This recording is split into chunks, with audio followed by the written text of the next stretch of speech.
Merry Christmas and Happy Holidays, everyone.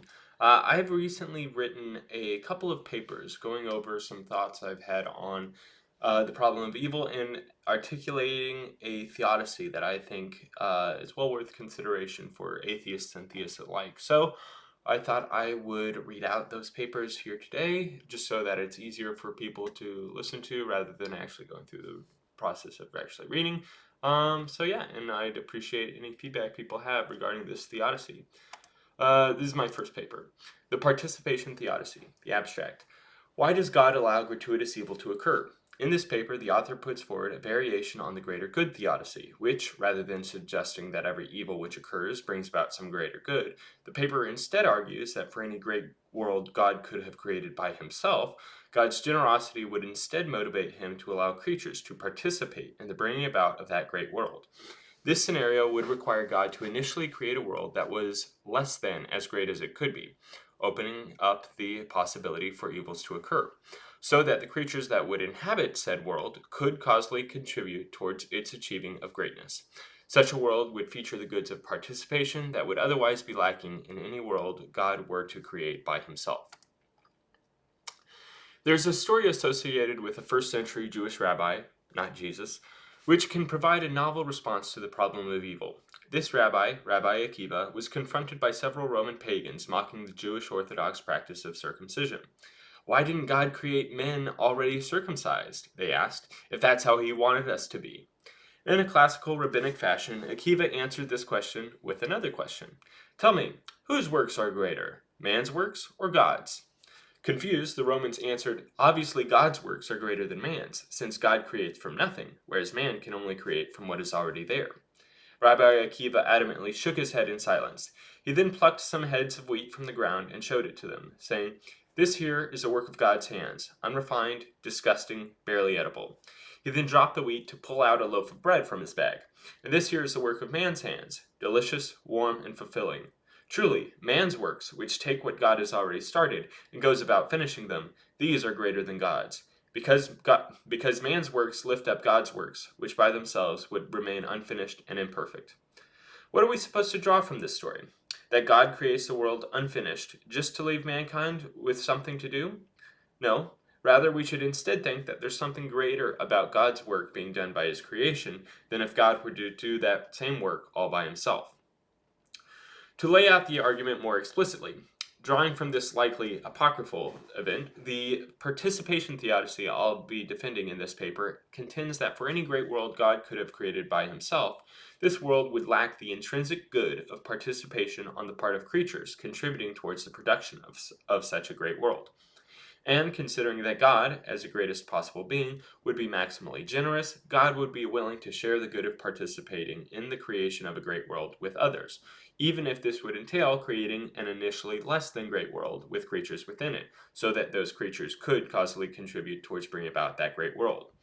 And if this less than great world with creatures within it would be one that is intrinsically good for God to create, then God would have reason to allow creatures to contribute towards bringing about that less than great world, which would require God initially to create a less than great world.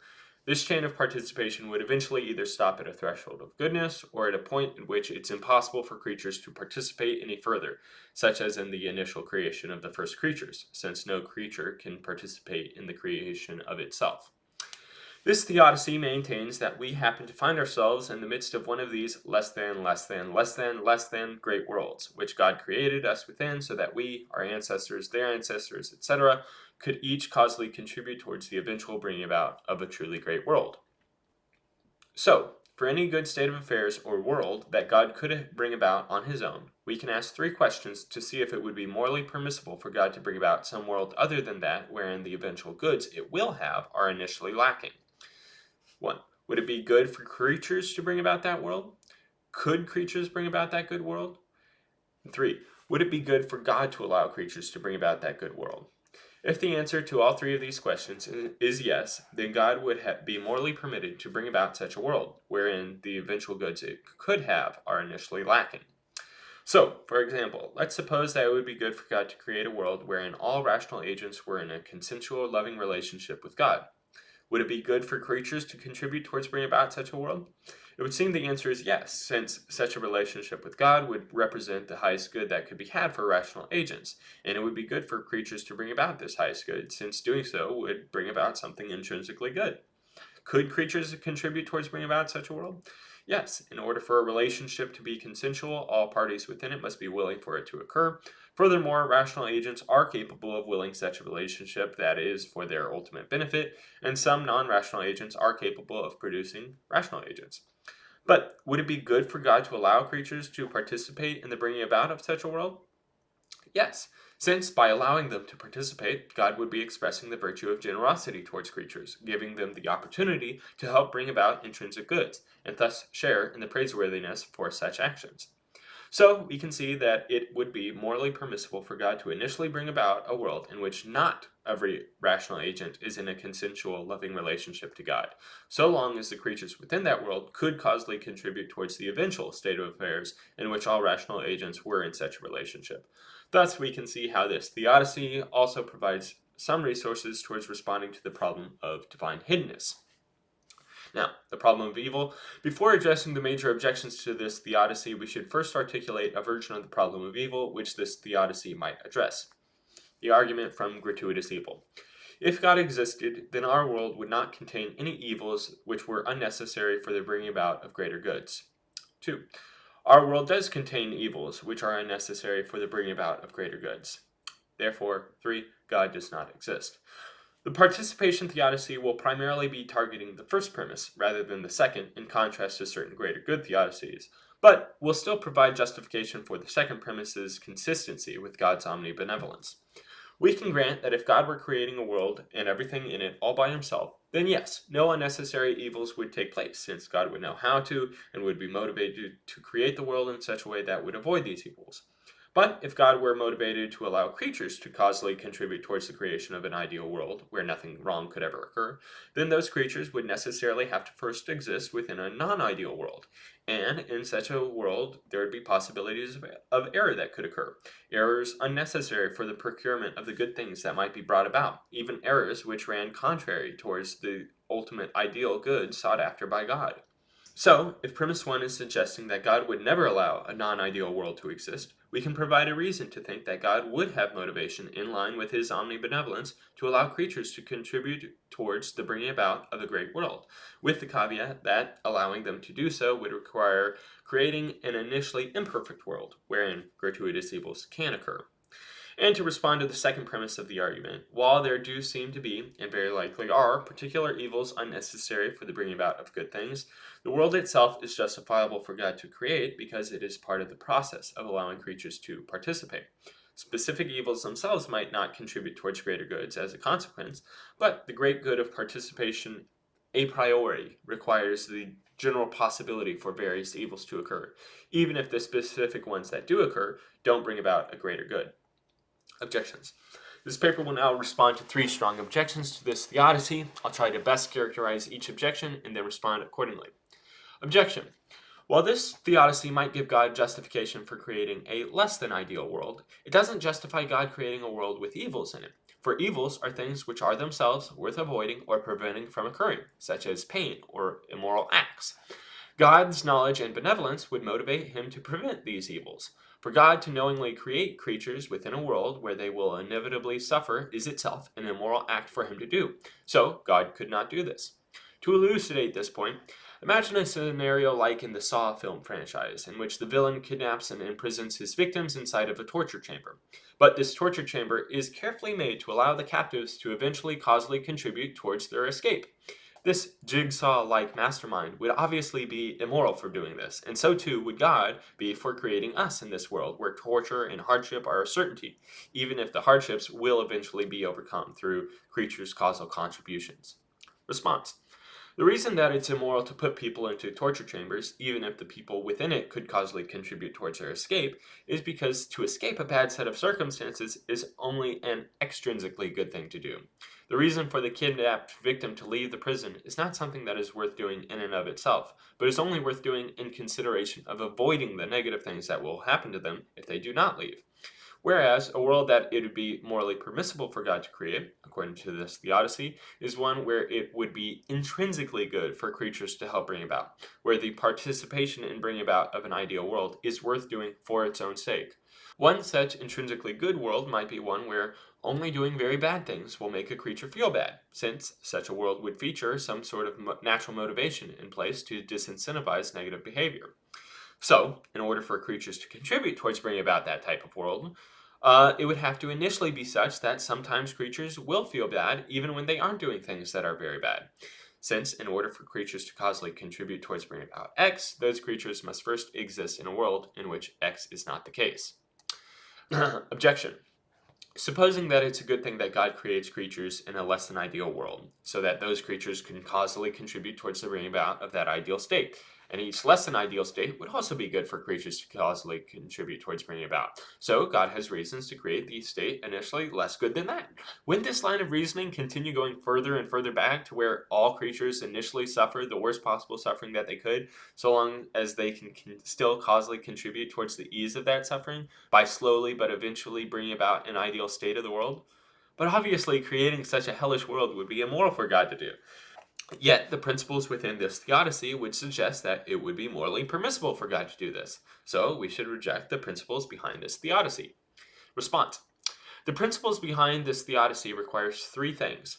That it be intrinsically good for creatures to bring about a good world. That said creatures can bring about this good world. And that it would be intrinsically good for God to allow said creatures to bring about this good world. The hell world example does not satisfy criteria 1 and 3, since for a creature to ease the suffering of themselves or others would not be intrinsically good for them to do, rather it would be extrinsically good for them to do, since it does not bring about a positive state of affairs, it only ceases a negative one from occurring. The goodness of a world without suffering is a goodness only had in comparison to a world with suffering. This worse than relation is extrinsic, since it requires reference to something other than the original subject. So we can see that a world without suffering, being told nothing else about this world, is not itself a world with intrinsic goodness. And it wouldn't be good for God to create creatures in this hellish world, because it wouldn't exhibit generosity on God's part to put creatures in a set of circumstances where it's only extrinsically good that they avoid their current state of suffering. Now, some might suggest that our world is in fact quite like the hellish scenario. So, if it would go against God's omnibenevolence to create us in that initially hellish world, then it would also be immoral for God to create us in this world. But our world differs from this hellish world because the creatures in our world can secure good states of affairs for their own sakes, rather than exclusively for the sake of avoiding suffering. While in the hellish world, initially no one could bring about intrinsically good states, only avoid certain bad ones. Objection. There are some evils in this world which creatures cannot contribute towards changing, such as the laws of nature, which produce suffering in creatures in ways that don't benefit those creatures, or the past suffering that has taken place in our evolutionary history.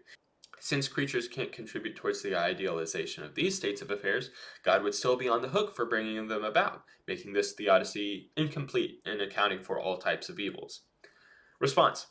Regarding laws of nature which promote suffering, we can grant that these laws are fixed and cannot be affected by creatures.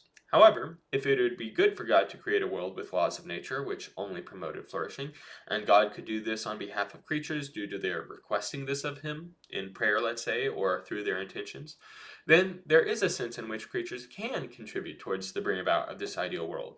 And so this would provide God with some reason for creating a world with initially imperfect laws of nature, which do not perfectly promote flourishing in creatures, rather sometimes promote the opposite.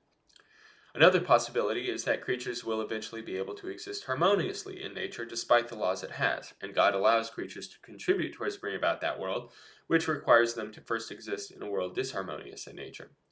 Regarding past suffering which creatures can't contribute towards preventing, consider the life of a young dodo bird which froze to death at some point during the Ice Age. This poor bird had no opportunity to causally contribute towards the ideal world, and was instead a victim of the imperfect one that it was brought up in. This seems to be an example of a gratuitous evil.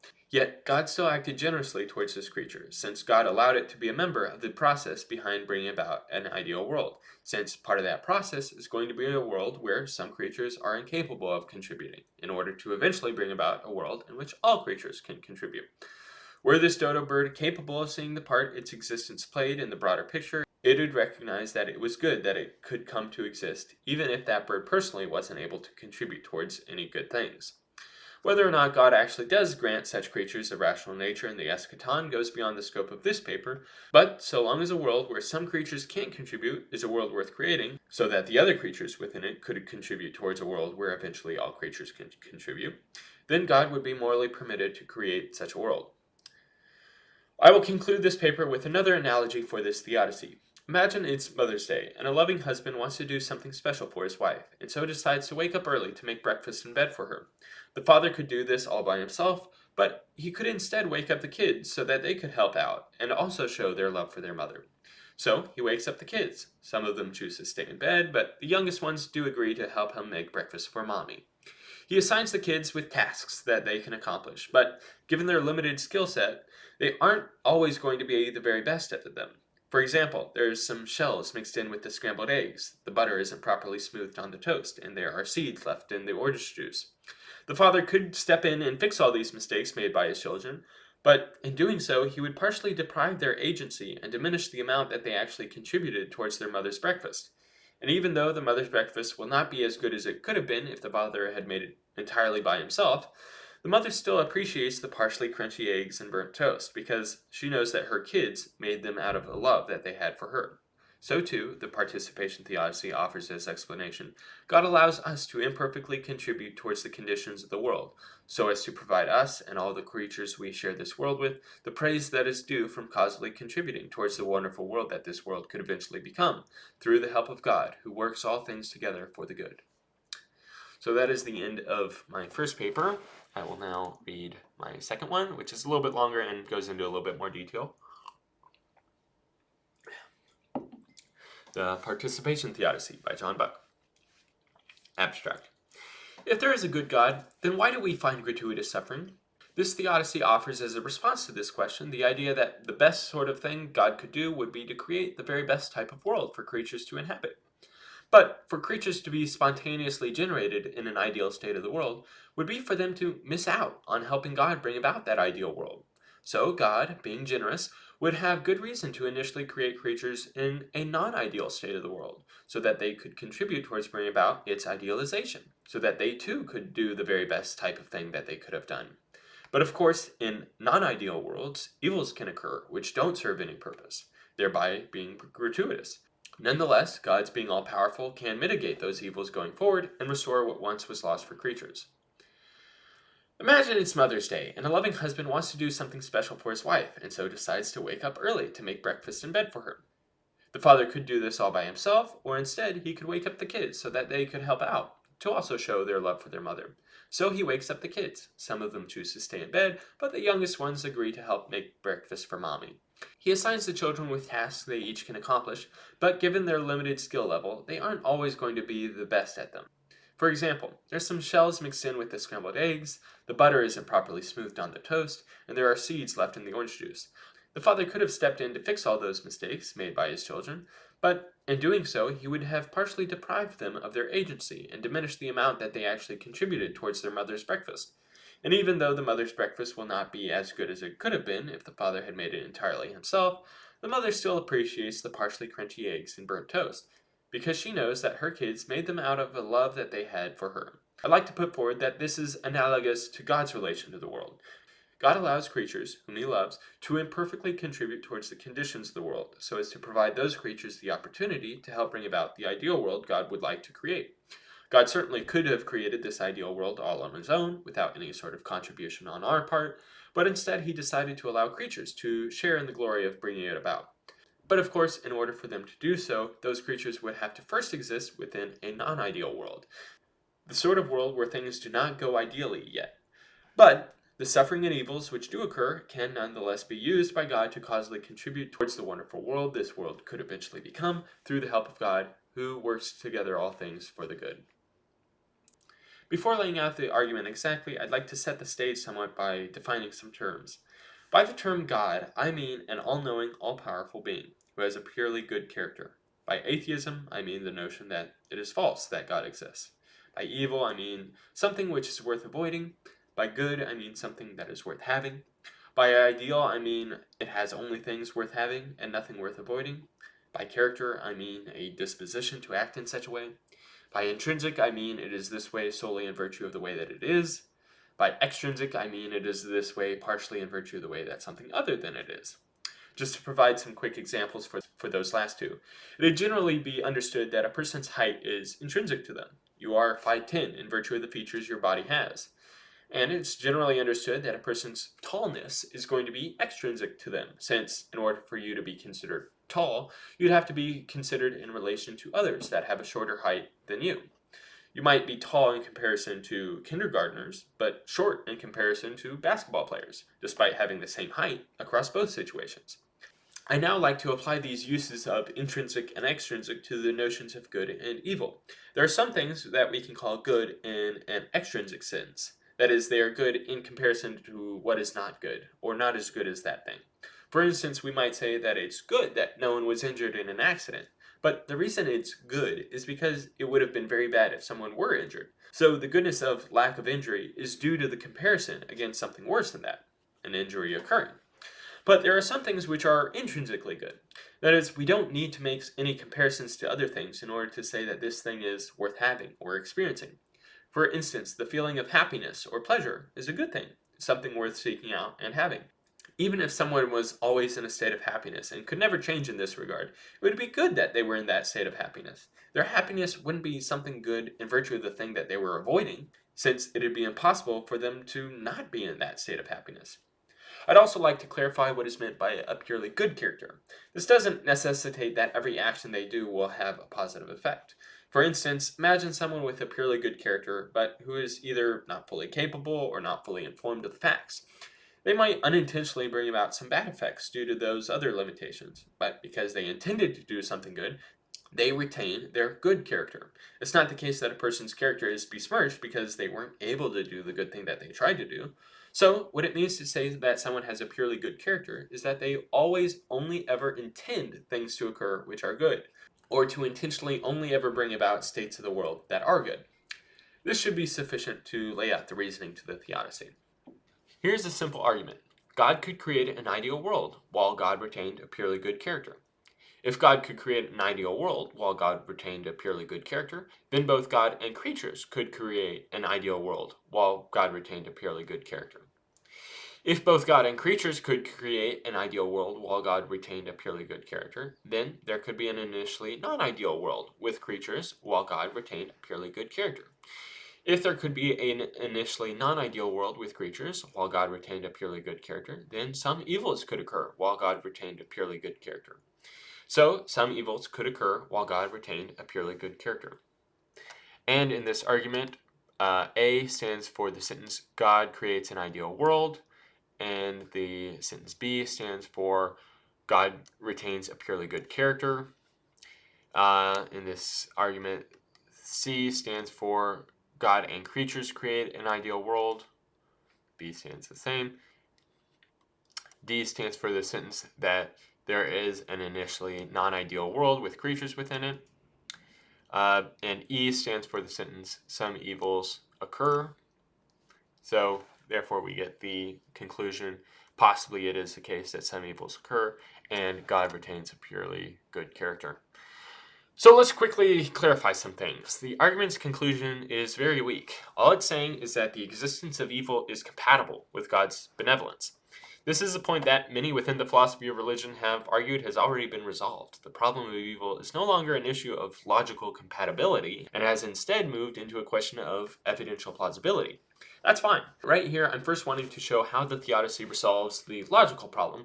Then we'll later show how it could also resolve the evidential concerns being raised by the atheists and agnostics. In reading the premises, one should take the could terms as strictly logical possibility. So to say that there could be an initially non-ideal world with creatures while God retained a purely good character can be taken simply as saying that there is no logical contradiction between the notion that God retains a purely good character and there exists an initially non-ideal world with creatures within it. Same goes for all the other uses of the term could within the argument. Now, premise 1 seems straightforwardly plausible, as creating an ideal world would be a good thing to do, and it being with a purely good character would be disposed to do good things, so no conflict between these propositions. Premise 2 can be established through basic transitivity of values, since for God to create an ideal world would be good for him to do, and for those same reasons, it would be good for creatures to create an ideal world. And as God and creatures creating an ideal world is an amalgam of those two things, it must have a greater value than either of those two good things alone.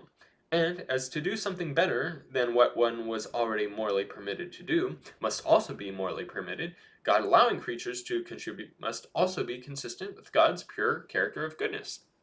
Premise 3 is going to be a basic point regarding causality, as for either God or creatures to create an ideal world, God and those creatures must first exist logically prior to the existence of that ideal world. I can't make a pie if that pie is already made. Similarly, God and creatures cannot make the world ideal if the world already is ideal. There will be an objection related to this, but we will answer that later. Premise 4 will be an analysis of the sorts of features a non-ideal world would have. Since to be ideal is to have only features worth having, any non-ideal world would either have no features or some features not worth having. But as creatures would need to exist within this non-ideal world in order to contribute towards its idealization, there must be some features to be found within that world, so some of those features must be not worth having. That's not to say that this world must contain evils within it as those features, for to specifically create a world with evils could be considered intentionally bringing about evil. Rather, the sorts of non-ideal features within the world would instead be features of possibility. So let's say an ideal world would be such that it was impossible to sin within it. This is a feature worth having. That means that a non-ideal world in this regard would not have that feature, meaning that it would be possible to sin within that non-ideal world. There's a possibility for evil, not an assurance of it. Another feature we could consider within an ideal world would be where it's impossible to suffer. This would be a feature worth having. So in any non-ideal world in this regard, it must be possible to suffer within that non-ideal world. There will be objections later related to this as well, so we'll consider those further down. Premise 5 is the conclusion to the argument, and I've already stated how it should be interpreted, that the existence of evil is compatible with God's omnibenevolence, or that evil does not entail atheism. I'd now like to apply the reasoning within this Theodicy to some particular arguments from evil. There are two strong arguments made by theists against the existence of an all-good God. While I can't respond to each to the fullest extent here, I'd like to at least lay out some ways this Theodicy would interact with these arguments. The problem of teleological evil. There are creatures with faculties designed to bring about evil.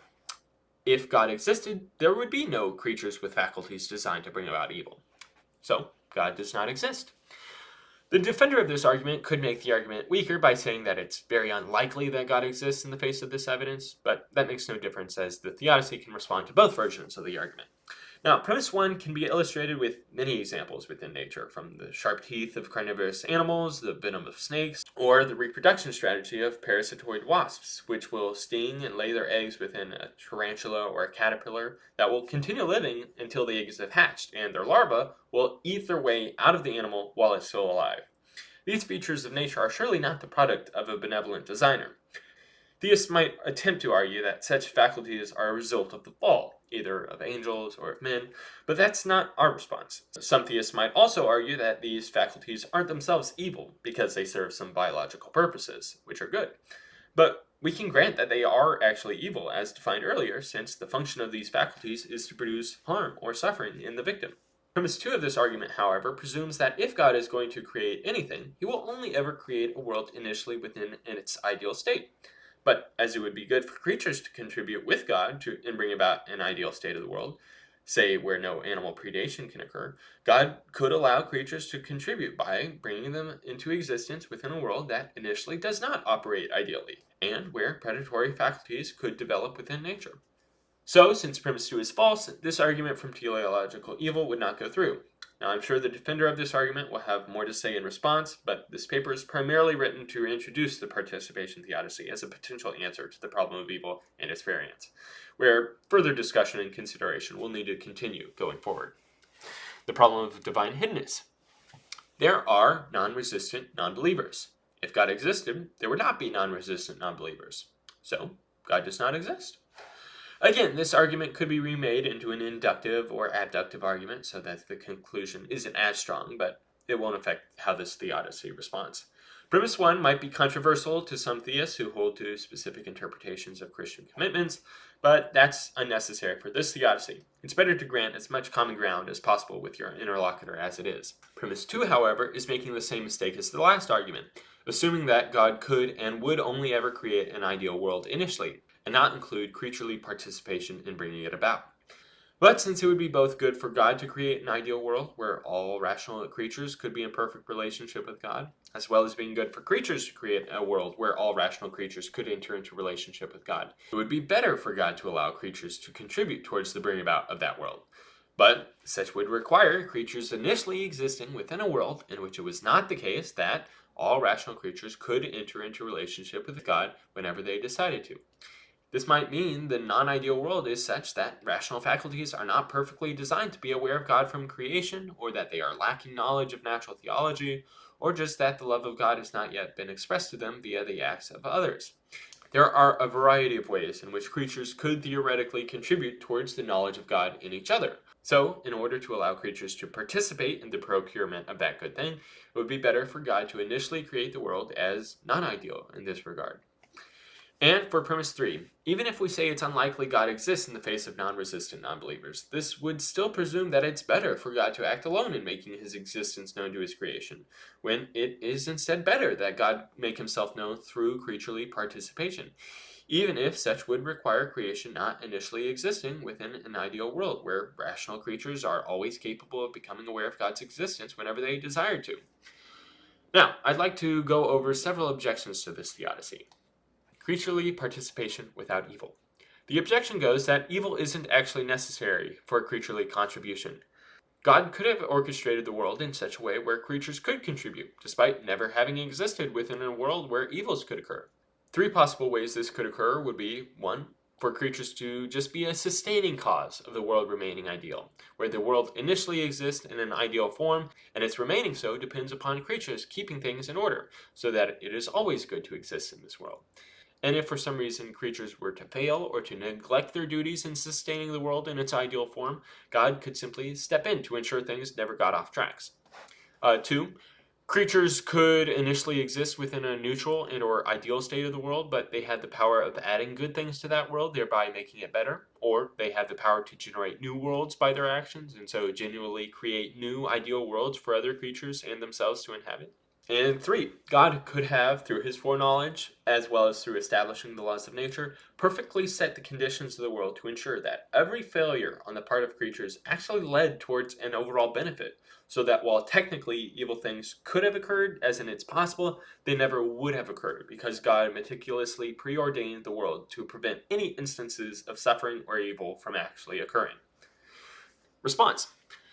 Now, we can grant that sustaining an already ideal world would be a form of participation on the part of creatures, and it would be good for creatures to do so. But we can still ask whether it would be good for God to create that world that was ideal and could be sustained as such.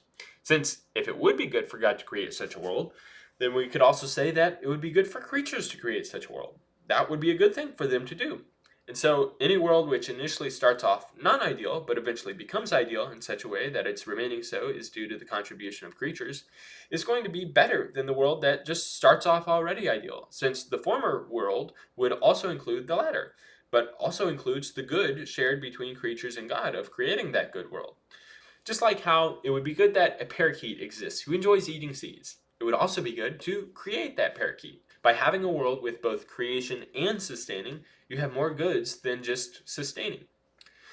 That answers the 1 possibility.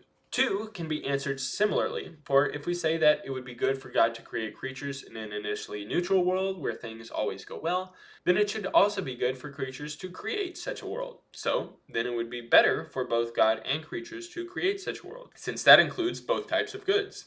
But in order for creatures to contribute towards bringing about a world where things always go well, those creatures would have to first exist in a world that was not that one, meaning a world where things sometimes do not go well. And to answer possibility 3, a world where God meticulously arranges all events in the world to orchestrate the eventual ideal world with no gratuitous suffering anywhere in the mix, would be for God to prevent creatures from participating in the deciding of what type of ideal world shall come about. It seems that on Molinism and divine determinism, the way the world goes is solely up to God. But if it would be good for God to decide what way the world goes, and this sort of privilege is good for creatures as well, then it seems as though it'd be good for both God and creatures to decide what way the world goes, as this contains both types of goods rather than just one type. So that's why God might not be inclined to meticulously orchestrate every particular event to occur within the world, rather to allow creatures themselves to contribute towards deciding how the future shall turn out. Objection 2. An ideal world isn't intrinsically good. Another objection might be offered that either 1. An ideal world as characterized earlier as a world with only features worth having isn't going to be intrinsically good, because the feature of only containing intrinsic goods is actually an extrinsic feature, since it's true partially in virtue of the features the world lacks. Or that 2. The features of an ideal world suggested, such as the impossibility for suffering or predation to occur, would entail the possibility for evil in a non-ideal world. Those features aren't actually intrinsic goods, rather are extrinsic goods, since they're only good in virtue of what they avoid. So it wouldn't be intrinsically good for either God or creatures to bring about that feature to the ideal world. It could also be said that 3. Participation in good acts are only intrinsically good for rational creatures acting on the basis of reason, since only the actions of intellectual beings can be judged according to what's good or bad. Non-rational animals act upon pure instinct and passions, so their actions would not make those animals good or bad. So this theodicy would fail to account for the millions upon millions of years of non-rational animal suffering that has taken place within our evolutionary history. Response. When analyzing what features are intrinsic to a subject in order to respond to one, we look to what can be characterized of that thing without reference to other things, or lack of other things. So, for a cookie to be the last one in the jar, this is going to be extrinsic to the cookie, since in order to be true of it, there must not be any other cookies in that jar. When we say that a world contains only features that are worth having, this could be construed as an extrinsic feature, since it requires there not being any other unsavory features. But I think another way a world's being ideal could be considered intrinsic is by making it a feature of the world.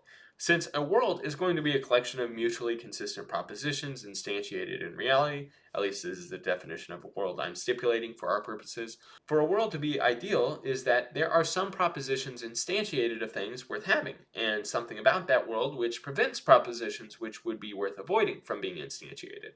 So no longer are we referencing a lack of bad things, but rather something positive within the world which prevents bad things. So a world's being ideal would be true in virtue of its parts, not in virtue of that world's relation to other things. For 2, while the impossibility for suffering to occur, as characterized, is going to be only extrinsically good, since suffering is itself worth avoiding, so this impossibility is only good in the sense that it avoids the bad. But when characterizing the intrinsically good features of an ideal world, we could say that in such a world, every power of creatures was aimed either towards what's good or towards neutral things. This would be proper aim. But in order for creatures to contribute towards the intrinsic good of proper aim, creatures would have to initially exist within a world where that proclivity was not yet in place, meaning that it would be possible for creaturely faculties to be directed towards negative things instead of only good and neutral things. And for 3, when we say that it is good for creatures to participate in creation, we don't mean that those creatures exhibit moral goodness by participating, but that it is an accurate description of their actions that they produce a good effect. For instance, suppose that the environmental conditions of early life spontaneously generated a living organism. Since it's good that this organism exists, it must have been good that the conditions brought about its existence, even though the environmental conditions are not moral agents in any way. The goodness of this event in no way needs to reference other objects in order to determine the goodness of its outcome. This theodicy does not rest upon some moral conception of goodness, present to all creatures in order to give God reason in permitting creatures to participate in creation. Objection. Creatures can't create an ideal world. Another concern for this theodicy is 1. The limited nature of creatures, where the idealization of our world actually goes beyond the capacities of creatures, such as ourselves, in being able to turn things around. Not only are humans devastating the world at a faster rate than they are repairing it, but the world is so vast, all the prevalent animal predation and suffering taking place goes so far beyond the capacities of humans to respond to. It is legitimately impossible for creatures to turn this mess into an ideal world. Not only that, but 2. There have been many creatures who themselves have and will die prior to providing any sort of contribution to the idealization of the world, such as extinct species in dinosaurs, or individual members dying very early on within the womb or shortly after birth. These are creatures which suffered evils without being able to participate in the creation of an ideal world. And also, 3. The laws of nature are not within the control of creatures, and the laws of nature themselves, such as the laws of natural selection, along with the laws of entropy, are not going to be features of an ideal world. But they can't be changed by creatures, so the Theodicy fails to account for these natural evils. Response. The Theodicy can grant that, 1. Most creatures are incapable of significantly contributing towards the idealization of the world. But recall that this Theodicy suggests that we find ourselves in the midst of the process of idealization, not necessarily near its apex. For all we know, there could be 1 billion more years before our world achieves idealization, well past the extinction of the human race. However, the very best things humans could be doing while they do exist would be to contribute what we can towards the eventual idealization of the world, even if what that means is simply to do what we can to prepare the next generation to be better at their responses to the hardships that they will face. For 2, it's certainly true that many creatures have been victims of circumstance and never been capable of making any contribution towards the idealization of the world. But this Theodicy doesn't rest upon the notion that all creatures will contribute towards the idealization of the world, just that some creatures can contribute. In a fully ideal world, every creature would be participating in ideal goods within that world. But in non-ideal worlds, which serve as precursors to that world, it could not be the case that all creatures are perfectly capable of ideal contributions. In non-ideal worlds, there could be creatures created by other fallible creatures which are too limited to meaningfully contribute. Thankfully, God loves those creatures as he does the others, so would know how to properly treat these creatures, which face such hardships in their very short and fruitless lives, perhaps through compensation. And as for 3, it is certainly true that creatures cannot change the laws of nature in any way, yet they are not conducive to an ideal world. So what gives? Well, if an ideal world of gods would have ideal laws of nature, and creatures cannot yet contribute towards the laws of nature, perhaps God would be inclined towards providing these creatures with the power to change the laws of nature according to their preference. But God would be irresponsible to allow fallible creatures in their current moral state to have the power to change the laws of nature.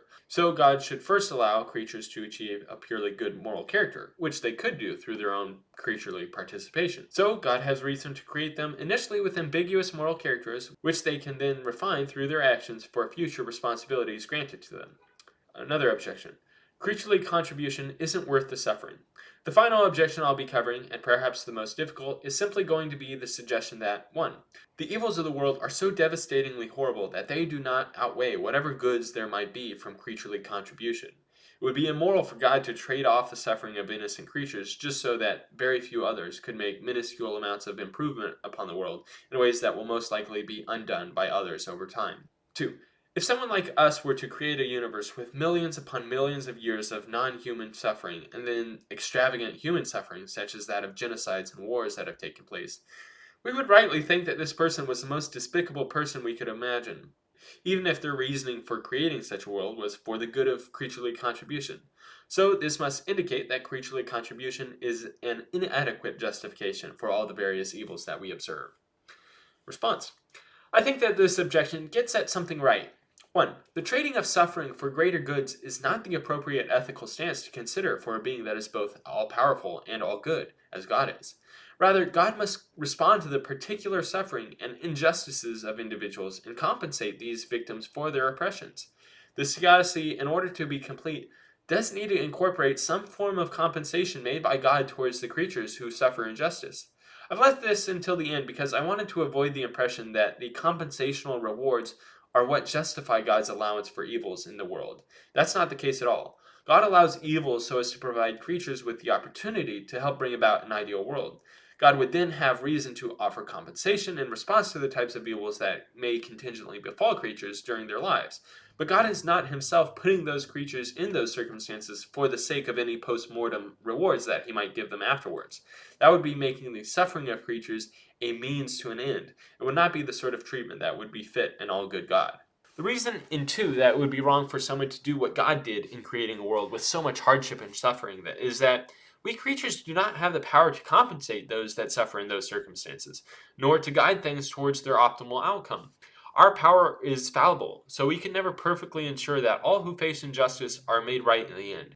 Even if we could somehow generate a universe and provide perfect happiness for the victims of that universe, because we already exist within a world by God, we have no reason to generate more universes, since the good of creaturely contribution can already be had by we ourselves and all the other creatures which already exist. If we were to simulate new universes, that would be shirking the roles that we've already been given in our circumstances.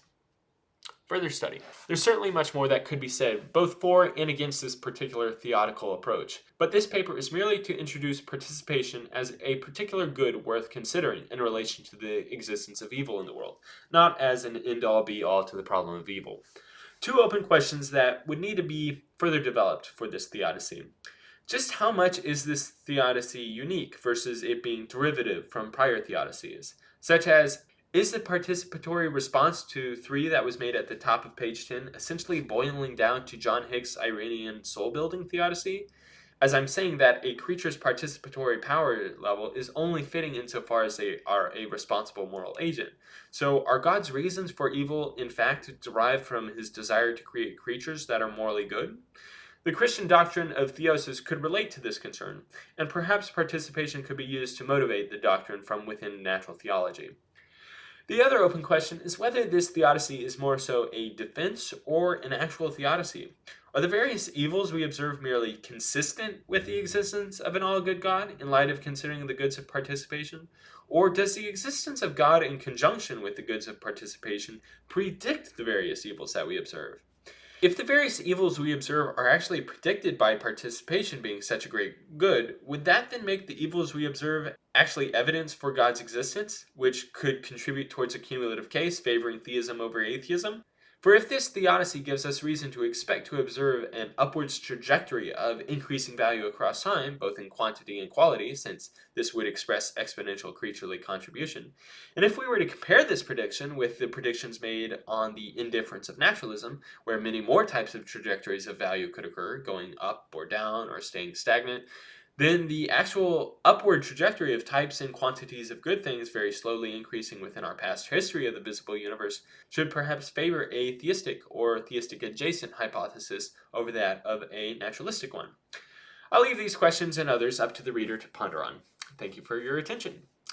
So yes, those are my 2 papers regarding the participation theodicy. I would appreciate any feedback that you have in the comments or on Twitter. I am at writer John Buck. And if you're curious in a further discussion regarding this theodicy with an atheist, I was on Emerson Green's channel where we discussed it, and I will have a link to that in the description below. Thank you for watching.